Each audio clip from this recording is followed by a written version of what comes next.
Genesis chapter 10. Now these are the generations of the sons of Noah, Shem, Ham, and Japheth.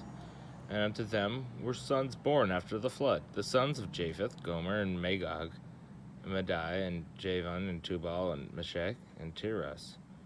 The sons of Gomer, Ashkenaz, and Riphath, and Torgamah.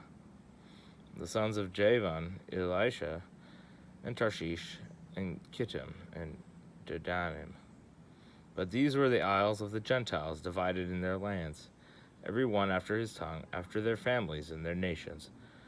The sons of Ham, Cush, and Mizraim, and Phut, and Canaan.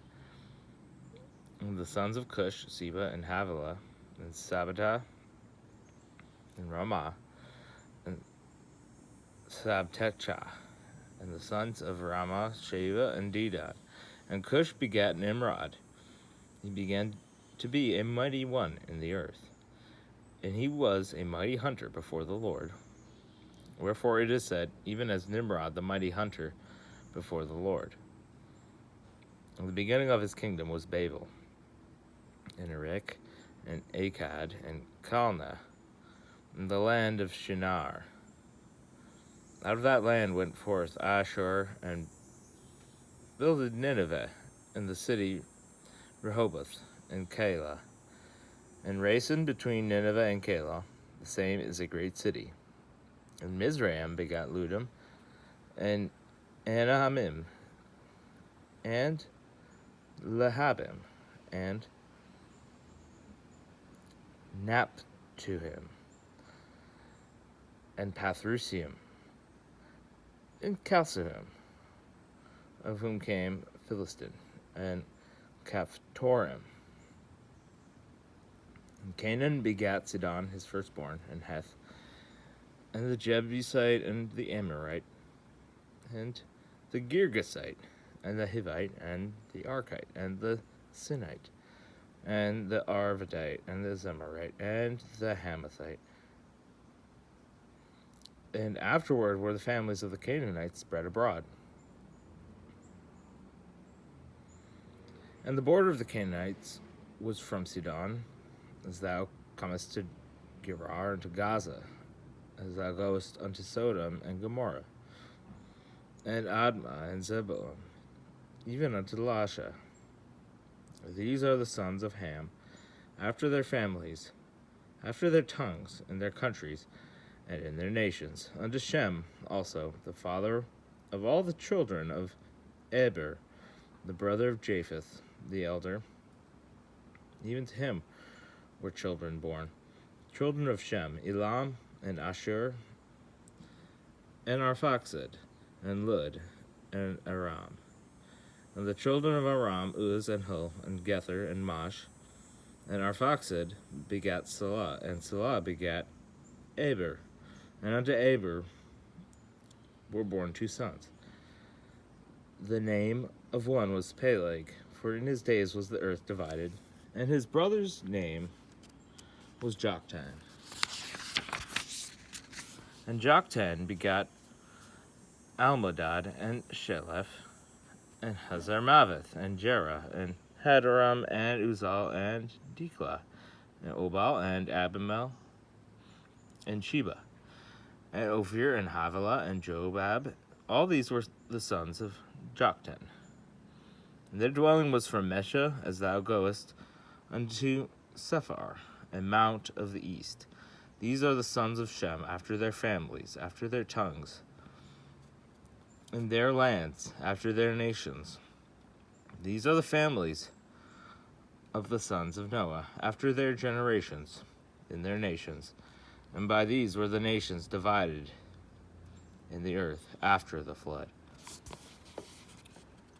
Genesis chapter 11. And the whole earth was of one language and of one speech. And it came to pass, as they journeyed from the east, that they found a plain in the land of Shinar, and they dwelt there. And they said one to another, Go to, let us make brick, and burn them thoroughly. And they had brick for stone, and slime had they for mortar. And they said, Go to, let us build us a city, and a tower, whose top may reach unto heaven, and let us make us a name, lest we be scattered abroad upon the face of the whole earth.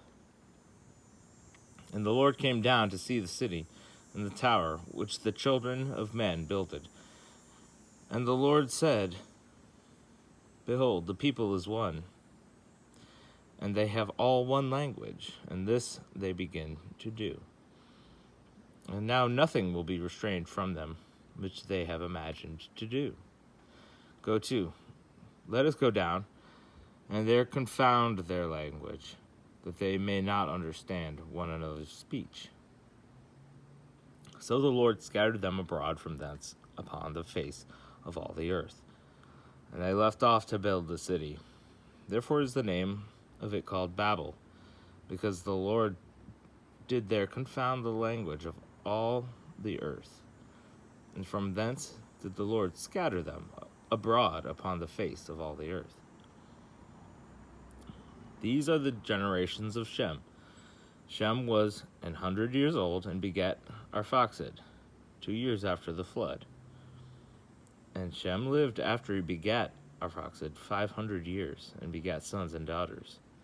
And Arphaxad lived 530 years and begat Salah. And Arphaxad lived after he begat Salah 403 years and begat sons and daughters. And Salah lived 30 years and begat Aber. And Salah lived after he begat Aber 403 years and begat sons and daughters. And Eber lived for 430 years and begat Peleg. And Eber lived after he begat Peleg 430 years and begat sons and daughters. And Peleg lived 30 years and begat Reu. And Peleg lived after he begat Reu 209 years and begat sons and daughters.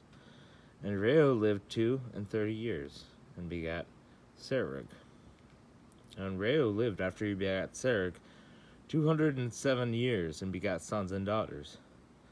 And Serug lived 30 years and begat Nahor. And Serug lived after he begat Nahor 200 years and begat sons and daughters.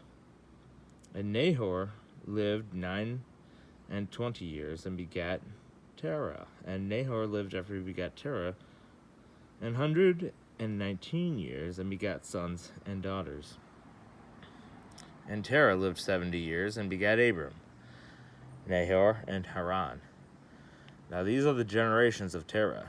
Terah begat Abram, Nahor, and Haran begat Lot. And Haran died before his father Terah in the land of his nativity, in Ur of the Chaldees. And Abram and Nahor took them wives. The name of Abram's wife was Sarai, and the name of Nahor's wife Milcah, the daughter of Haran, the father of Milcah and the father of Iscah. But Sarai was barren, she had no child. And Terah took Abram his son, and Lot the son of Haran his son's son, and Sarai his daughter-in-law, his son Abram's wife, and they went forth with them from Ur of the Chaldees to go into the land of Canaan. And they came unto Haran and dwelt there. And the days of Terah were 205 years, and Terah died in Haran.